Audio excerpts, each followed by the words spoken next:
Oge Chika. 22.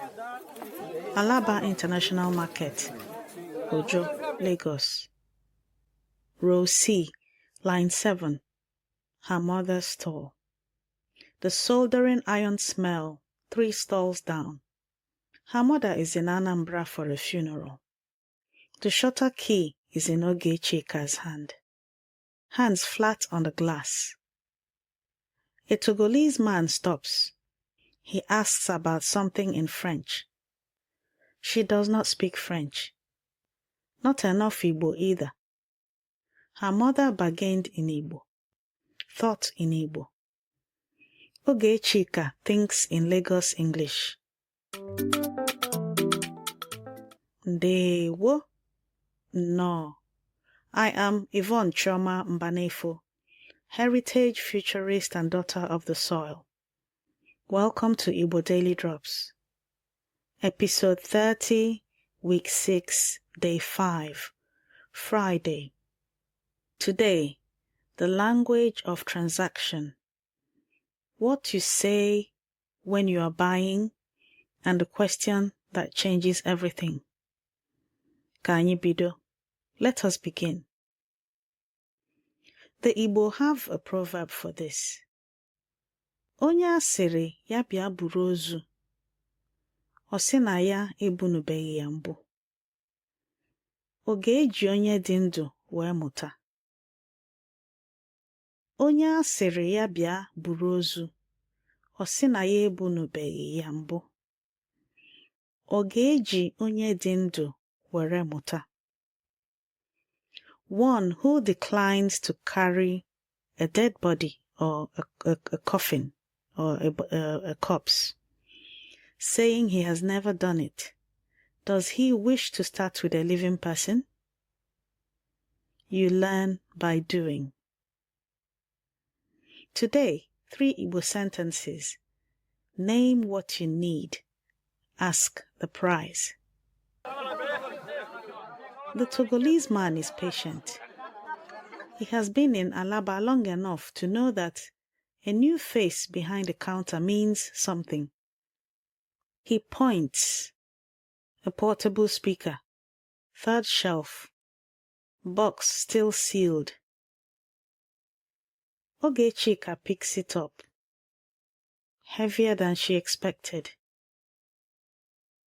She knows the cost price. Her mother wrote it in a notebook.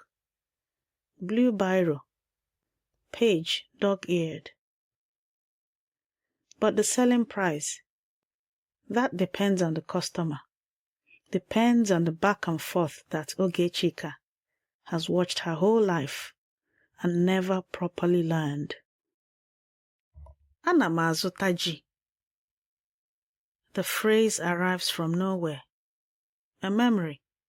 Her mother at Eke market in the village, holding a yam tuber and saying it out loud to teach her. 8 years old. Not paying attention.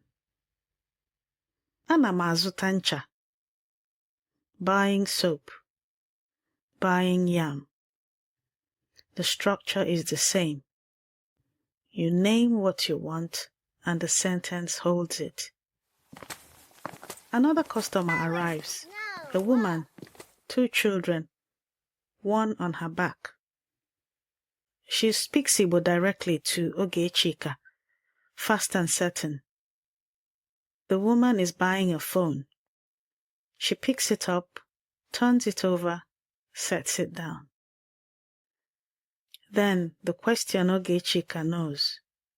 The one she has heard 1,000 times from the other side of the counter. Ego ole ka a na-ere ya?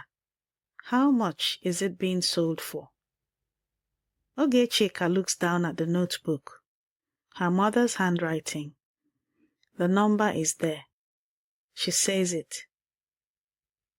The woman pulls out a bundle of notes. The transaction begins. The Togolese man is still waiting. He is smiling a little. He has seen this before. A young woman learning the trade on the floor, not in a classroom, behind the glass. What Ogechika was doing is not a language problem. It is an economic inheritance problem. In 2016, Dr. Mufutau Akanbi Awoniyi of Lagos State University found that 82% of Alaba entrepreneurs are Igbo. Dominance built on trust networks and trade language. In 2000, the Soto argued the developing world lacked not goods but trust systems. Igbo market women had already built them through language. The notebook records the price. The language holds the market. Now, let us build your drops for today. Repeat after me. 1.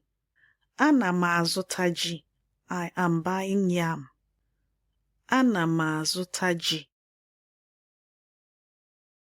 Ana m azụta ji. 2. Ana m azụta ncha. I am buying soap. Ana m azụta ncha.